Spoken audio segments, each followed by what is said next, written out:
Hey there, everybody. Welcome back to another episode of Principles Based Business. Somehow I always trip out on my own podcast name. We're here with a good friend of mine, longtime realtor and broker, Mr. Derek. I always screw up his last name, so I'm not going to attempt to say it, but he's with M1 Realty out of Michigan. Derek, why don't you tell everybody a little bit about you and welcome, man. Appreciate it, man. Yeah, it's Werenka, man. It just rolls right off the tongue. What are you talking about?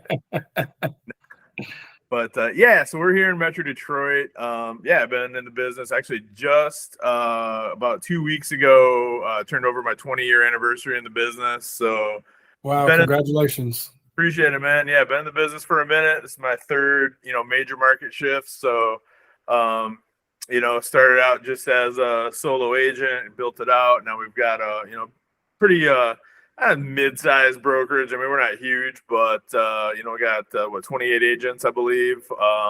Just doing our thing, man. That's respectable in this market right now, man. That's going to be the new big size brokerage right there. That number, right? We'll be talking a year from now. We'll be saying like, man, you're one of the bigger brokerages now.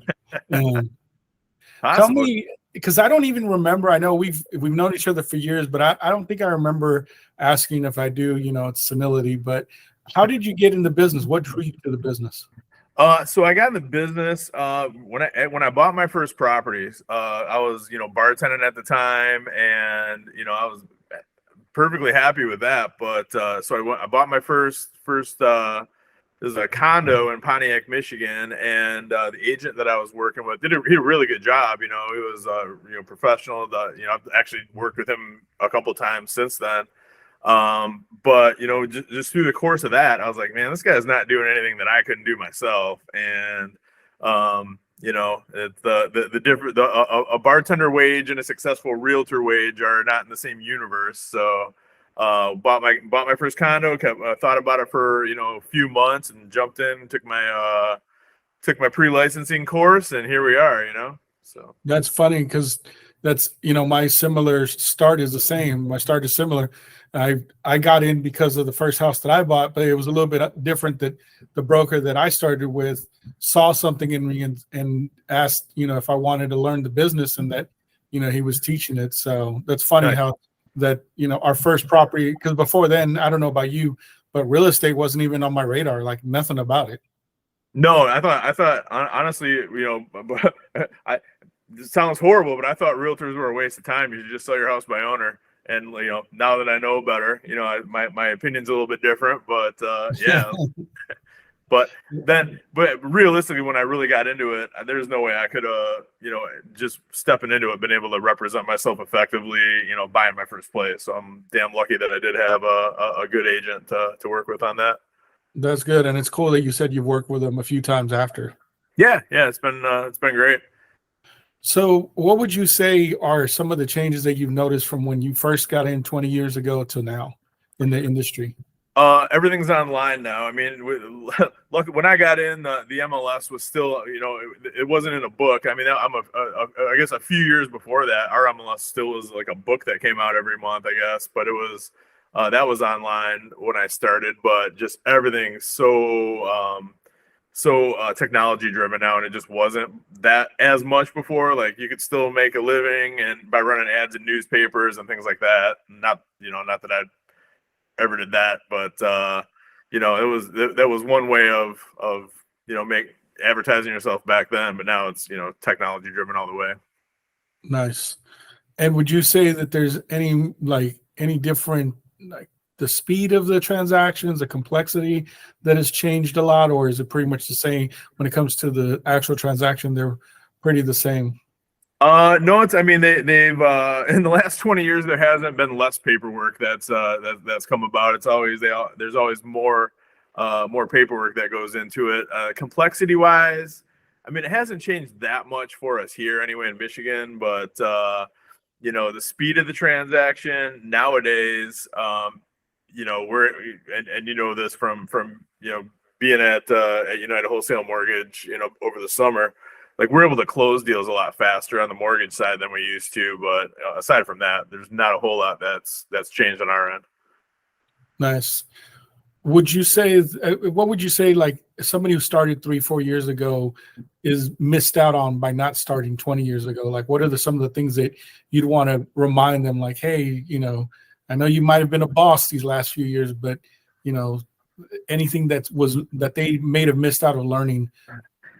Honestly, probably the number one thing that I've noticed is a lot of agents and I don't know if it's the buyer or the agent. A lot of these agents that are newer they don't negotiate as much. They're afraid to write that lower offer. Even if I've got a seller that's being stubborn on the price, but they're negotiable. It's like you just tell them, hey, they won't write 10, 15, 20 grand under on a house, where I have no problem insulting a listing agent all day long and just lowballing the hell out of houses. I mean, so there's that. And then just we got lazy the last 3 to 5 years because business was just coming to us. And, I wouldn't even say people forgot how to work for their business, but they didn't have to. So maybe they haven't learned the skill set to do that. And that's really been to me, the way that this market has shifted. That's really the most important factor right now, is just doing the prospecting and the work, because those people that, a lot of people want to buy houses and sell houses, but they're just not right now. So going out and finding the people that have to buy and sell is kind of an acquired skill that people are going to have to learn. Nice. And in regards to the negotiation thing, do you think you learned that by going through, like you said, the previous 2 downturns? Yeah, I mean, it was more of a buyer's market when I first started. It was before the recession, but it was still kind of a buyer's market, or at least balanced. And yeah, it was when I first started, maybe not on maybe my recollection escapes me, but it was very common to negotiate seller concessions and to negotiate the price down. So that's and I think we're entering a market where that's going to be doable again. So I think the people that can effectively do that are going to set themselves up for success here moving forward. Nice. And how do you think the economy right now is affecting the industry, the market, and how do you think it'll do in the next 12 to 18 months? That's $1 million question, isn't it? So everybody's got an idea, right? I'm gonna go with the opinion of the people that are smarter than me on that kind of thing, and the powers that be at UWM that we're fortunate enough to be kind of looped in pretty tight with. Everybody thinks that interest rates are going to stay elevated. They're gonna come down, but it's not gonna be. It took a year and a half for them to get where they are now. It's probably going to take another year and a half to go back down to something that's more reasonable, that people are happier with. But as far as the overall economy, I think I'm pretty I don't know what the right word is. I'm kind of I'm not concerned with the overall economy as much. I mean, with unemployment being as low as it is, and GDP, like, things are just keep chugging along. And aside, if it wasn't for interest rates, I think we'd be loving life. Inflation seems like it's coming down now, and just a lot of things are lining up. If we can get the interest rates back under control, I think we're going to be when I think there's a lot of pent up demand. So when we get to a point where people feel comfortable jumping back into the market, whoever is left in this market as a realtor is going to be cleaning up. So that's kind of what I'm looking forward to. And I think that's going to come probably in the next year and a half. Nice. Yeah, I agree. I think that this is going to be the time that people are going to be able to pick up massive market share if they can suck it up and make it through the hard months. You know what I mean? Absolutely. Yep. And I'm sorry. Now, what is your, so everybody who doesn't know, what is your market? So that, because everybody has their own opinion, and your opinion is based on what you're seeing. So what's your market? Yep. I'm in Metro Detroit. So, we do southeastern Michigan. Everybody knows 8 Mile. That is exactly 1 mile south of me. I'm in Ferndale, like literally right out my door here is 9 Mile. So we're a mile from Detroit, but we're pretty centrally located. We can service the whole Tri-County area here pretty quickly. We can get pretty much anywhere in about half an hour, 45 minutes. Nice. And I know the last time I was there, we were talking, and you were saying how you were starting to pick up and starting to do more business in Detroit. Do you think that the interest rates, even though they're that much higher, are less impactful for the people that are in that Detroit very below $100,000 price point? Yeah, it seems like it. I honestly, the only people that I talk to a lot of people every day, and the majority of the people that bring up interest rates as a negative thing are sellers. So, or people that are just sitting on the sidelines. Like, I haven't really had that as an objection with the buyers that I've been working with. So, That's a good thing.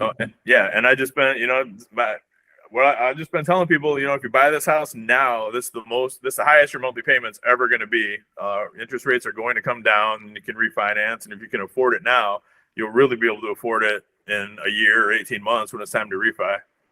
See, that's a great way to script it. And I know it's not a script, it's just your belief and how you do, but how you talk to people is right. Like, that's a lot better than what is it, marry the house and date the rate or something like that. Right. Yeah. Like you just you explained it in a way that you answered their pain point and their worry, right? You said this is the highest your payment's going to be. It can only come down from here. Yep, exactly. So that's huge, man. I mean, that's a gold line right there. That's the way to, and when you explain it like that, people get it. It's like, because you're not just giving them a one-off slogan that you use for everybody. It's like, this is specifically for you. Like, if you can afford this right now, I know you're not happy maybe with this rate and what your payment is, but if you can make it work, it's just going to get easier from here. So that's huge, man. That, as somebody who writes a lot of marketing material, that's like one of those. That's a hit copywriting line right there. I better write it down. Yeah, you need to also make sure you watch this and take notes of your own stuff. Right. You're gonna be like me when people are like, "Oh yeah, I like that idea you said." I'm like, "What did I say?" Is there a season in your market? Like, is there, like, I know every area. Some go all year round, and some just like really shut down. Like, is there a season in your market? Yeah, we're about a week and a half away, or 2 weeks away from everything stopping for about a month and a half. So traditionally, last year it wasn't the case as much. So I'm hoping this year kind of track the same way. But usually, like, Thanksgiving to New Year's that's when I do all my long-term, like, planning and revamp my training for my agents and things like that, because nobody's thinking about buying or selling a house in mid-December in Michigan. So it's, last year, like I said, was a little bit different, but and we're at about our peak for the year in inventory right now. So hopefully we're going to see a little bit of extra activity, but I'm not banking on it either. Nice. What do you think will be some of the struggles that other agents and brokers are going to see in the next 18 months? I mean, this is it's about as cutthroat as it gets right now. I mean, there's a limited number of buyers out there that are able to perform and willing to perform. I don't know about you, I think nationally, just inventory is way down across the board, and it is here too. I mean, we've been scraping the bottom of the barrel for like 2 years now in inventory. So it's just whoever does the most prospecting and does the most work is gonna close the deals. I mean, that's out of all the market shifts that I've been through, this one has been it took me the longest to kind of figure this one out. But for me, it's just back to basics. I mean, I cut out a bunch of the bells and whistles and just literally just focus hardcore on prospecting, having as many conversations as I can with potential buyers and sellers out there, just to find the people that have to buy or sell right now. Yeah, no, that actually leads into the next question that I was going to ask you is, what are some of the changes that you're making right now in your business to, like, really, make sure you're going to thrive? That's it right there, man. Last year I did okay, but it was, I was down from my traditionally what my sales volume has been for the past 6-7 years. This year, beginning of this year, was absolutely horrible, and that's when I just started really. I powered the dialer back up, got back on it, and just started making phone calls to my database. And I'm going to close million to almost $2 million in a 10-day span up until tomorrow. So, we got a lot of stuff under contract. I mean, I'm just having the honestly like the best fourth quarter I've ever had in 20 years right now. So, and it's just that volume is huge for your area because what's your average price point? Like 214. So it's not very high, number, that's number huge. I mean, here in California, that $2 million volume, that's a shed on somebody's backyard. But exactly. I know. I hesitate to even. I know it's funny because when we the Josh Smith program that we're both part of is like, I hang out with Chris Curtis a lot. And he owns a couple brokerages, a couple offices in San Francisco. He's probably got the highest price point of anybody in that room, and I probably have the lowest. But there you go. That's funny. What do you think the consumers like? How do you think that the consumer their feeling towards agent has changed from when you first got in the business to now? I mean, I really truly haven't really noticed much of a difference. And maybe that's just my approach to people. I mean, I'm all about creating clients for life, whenever possible. So, I pretty much, the people that I work with trust me 100%, or I don't generally work with them anyway. So, you get a lot of word of mouth referrals and just people coming to me off other people come to me a lot instead of me having to go out and prospect. But I mean, I personally haven't noticed too much of a change in the way that the public views me or the business as a whole. Nice. What do you like? Obviously, the big elephant in every real estate room is the lawsuits going on, right? Like, what do you think? What do you think were some of the, and there were the new one that was just filed in Illinois. I don't know if you heard about that one. Yeah. Oh yeah. What do you think were some of the drivers and the consumer sentiment that, I mean, obviously it was, there's all kinds of legal aspects to it. And, there was attorneys who were looking for class action lawsuits, but at the end of the day, they had to, wrangle in some consumers. What do you think were some of the drivers behind that for consumers? Greed. Nice. Yeah, I mean that's it. I mean, I don't think from everything I can, I've been following it relatively closely. I'm not super. I haven't really concerned myself with too much about it because none of this is going to impact our business for at least 4 or 5 years. It's going to work its way through all kinds of appeals. It's going to end up at the Supreme Court. I mean, at the end of it, it's not right now. I'm concerned with closing deals, taking care of my family, and taking care of my agents, and everything else is just noise. But you definitely got to keep at least pay a little bit of attention to it. But I mean, from what I can tell, the way that they I don't know who the people on our side hired as attorneys, because it sounds like the jury got a very skewed version of what we actually do and how this industry actually functions. I mean, I can't even get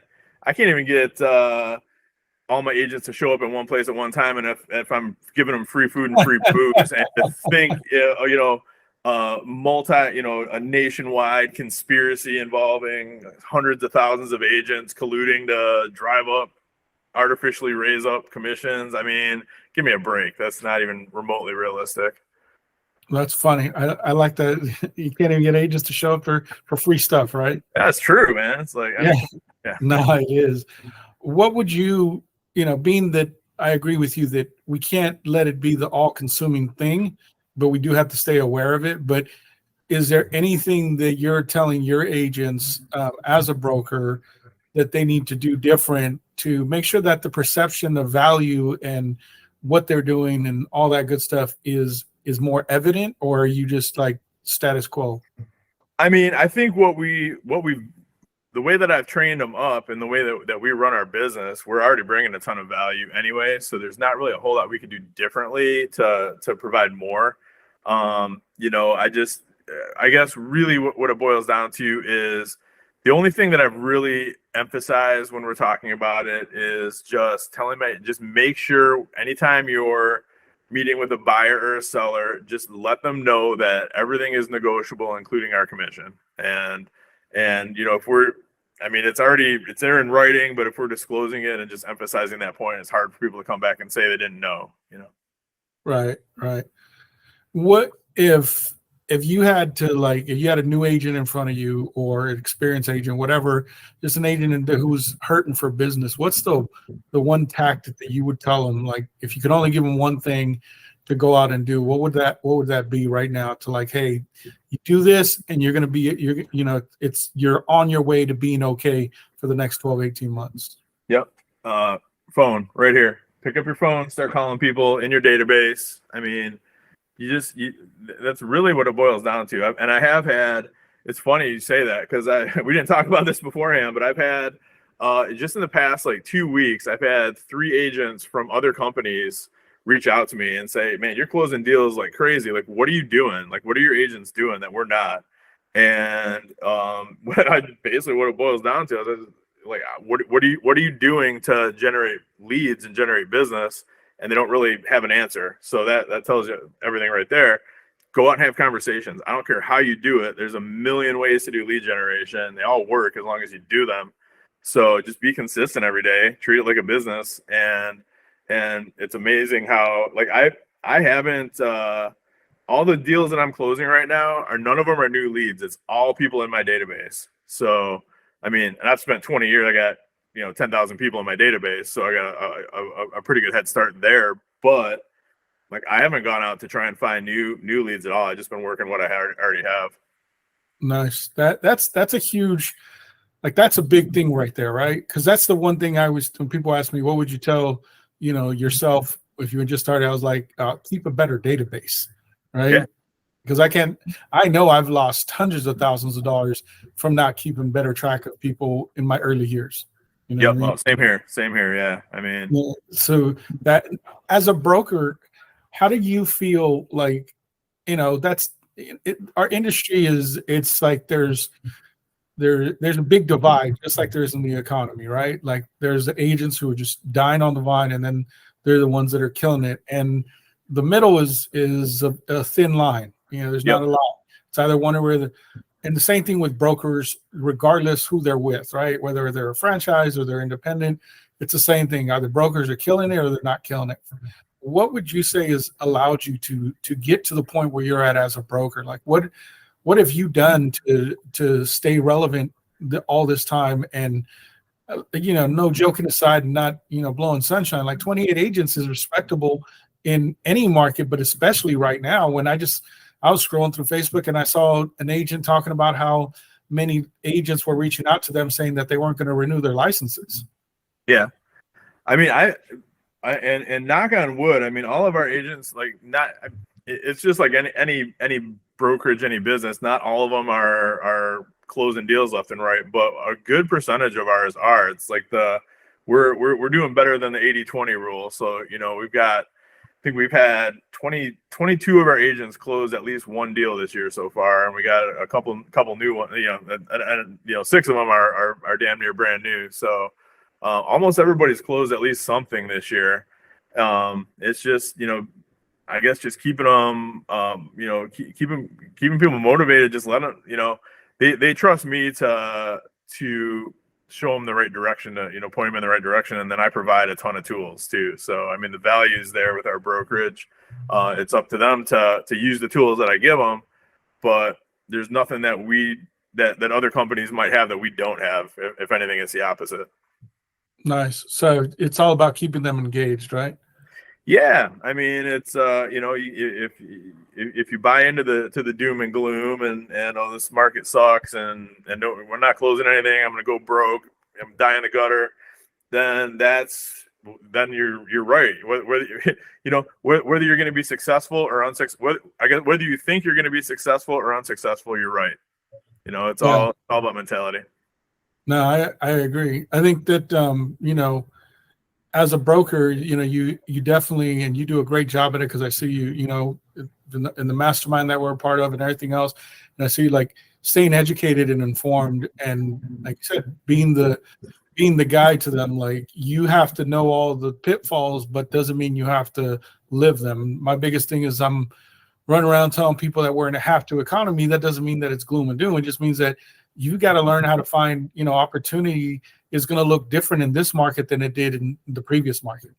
100%. Yeah. And that's what kind of was where I was saying, go back to the basics, it's like, so instead of, maybe before I'd make 100 dials, maybe now I'm making 300, because it's, that's why we got a triple line dialer. That's why I pay all the money for all the stuff that we have. Just use it and it's going to work for you. But yeah, it's, and it's a 2-track thing. There's a ton of people that I talk to that want to buy or sell. Like I said, there's a ton of pent up demand, but for whatever reason, it's not the right time for them. So that's a nurture. Like you can't just ignore those people. You gotta keep them engaged for when they're ready. And when they're ready, it's going to be crazy busy.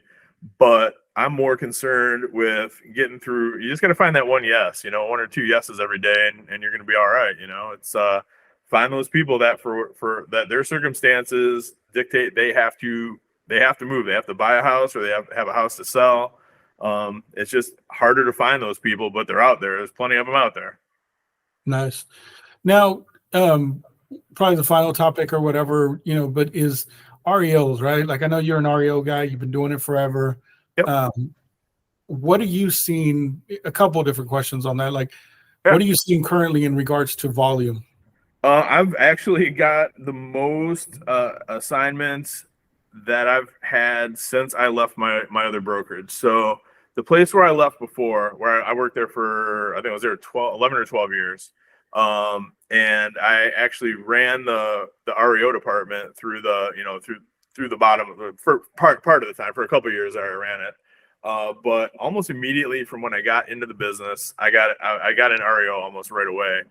And, for years that was, I think in 2009, I sold 109 homes, 107 of them were REO listings. So I worked with like 2 buyers that whole year. That was, private business.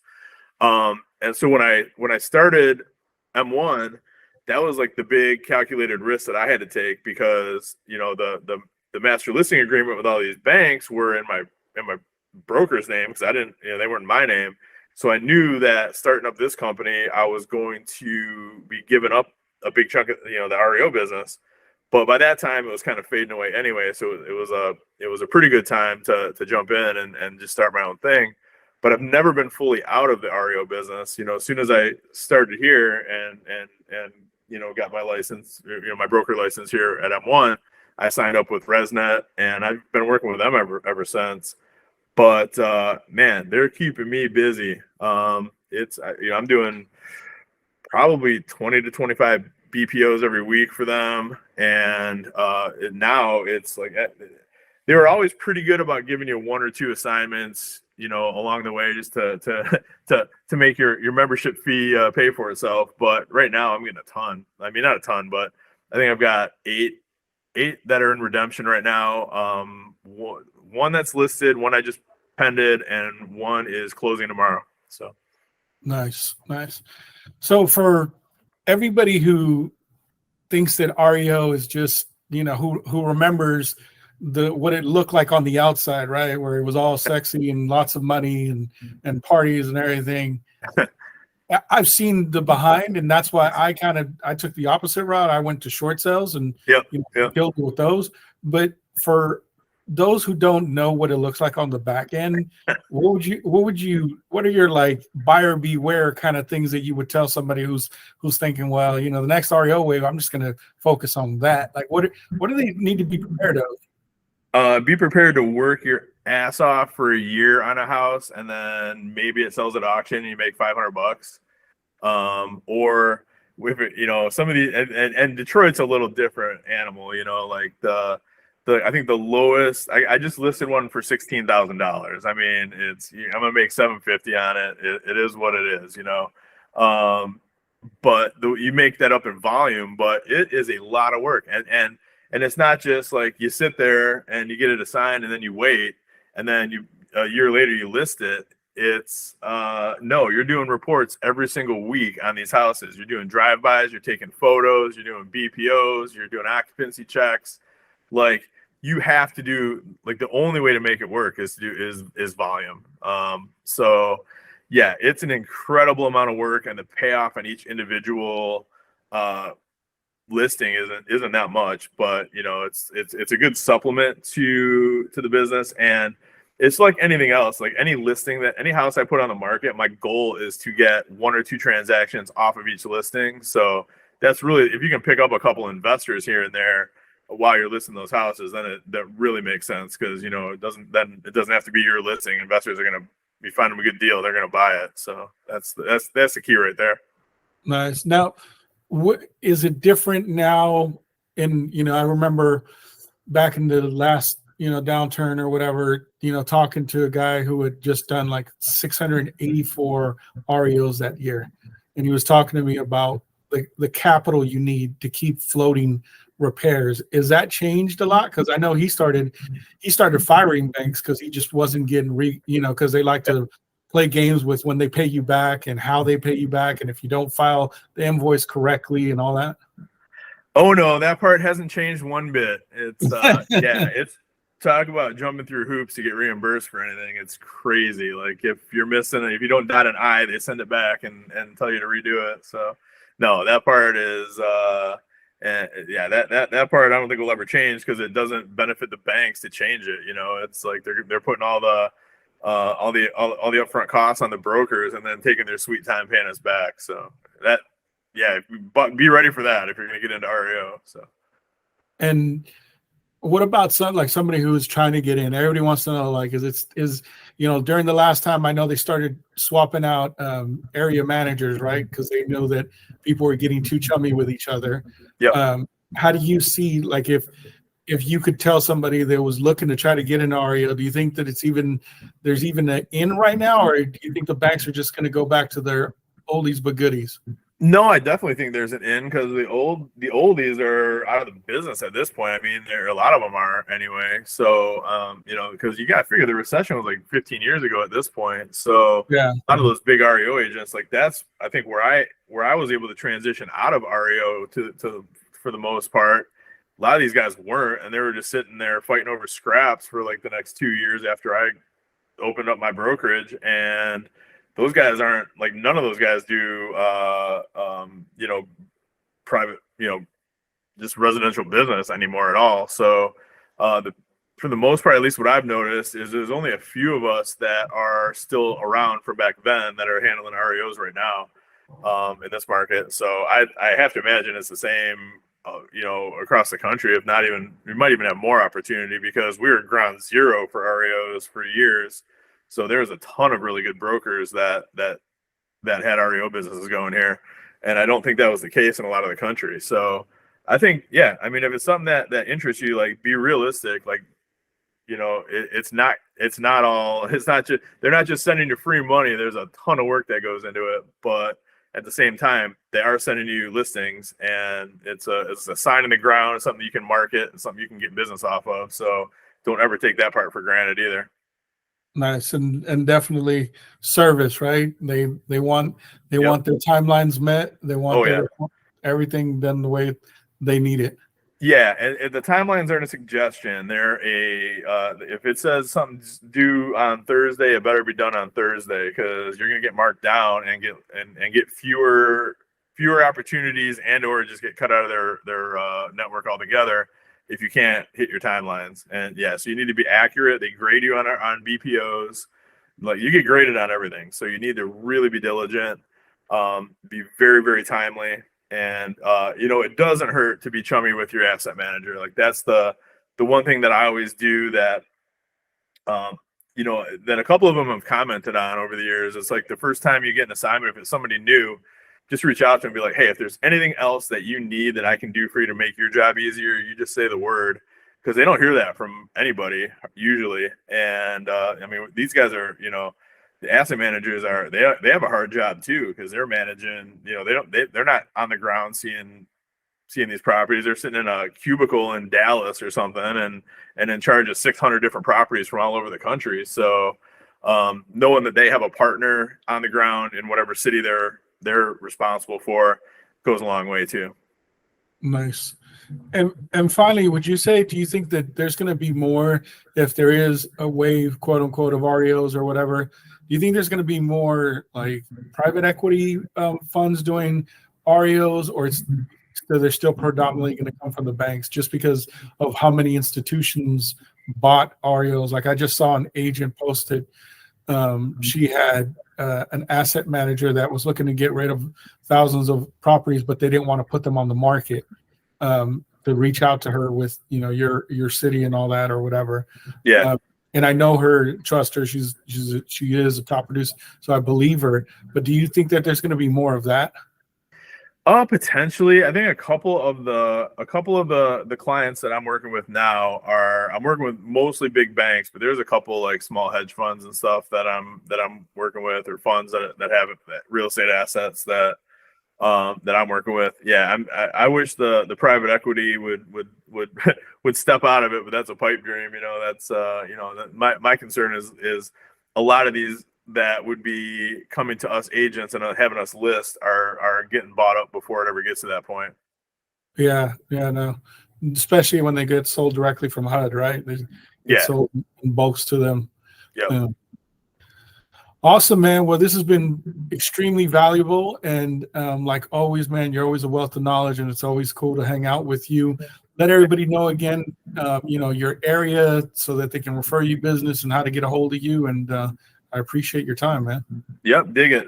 Yeah, I'm right here in anywhere in Detroit, anywhere in Southeast Michigan. I'm your guy. My direct line is 586-491-5622. Call or text me anytime.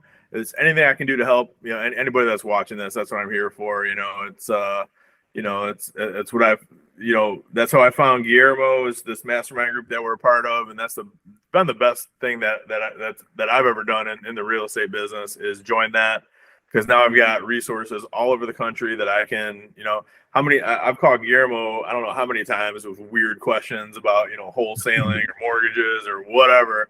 If it's something weird and I don't know the answer to it, he's my guy. So, yeah, it's, anything that you guys need, that's what I'm here for. Anything I can help you with. I appreciate it. And when Derek says that, he means it, because I've called him for all kinds of weird stuff too. Boots on the ground, he's your guy. Yep. But all right, man. Well, I appreciate the time. All right, bro. Good talking to you, man.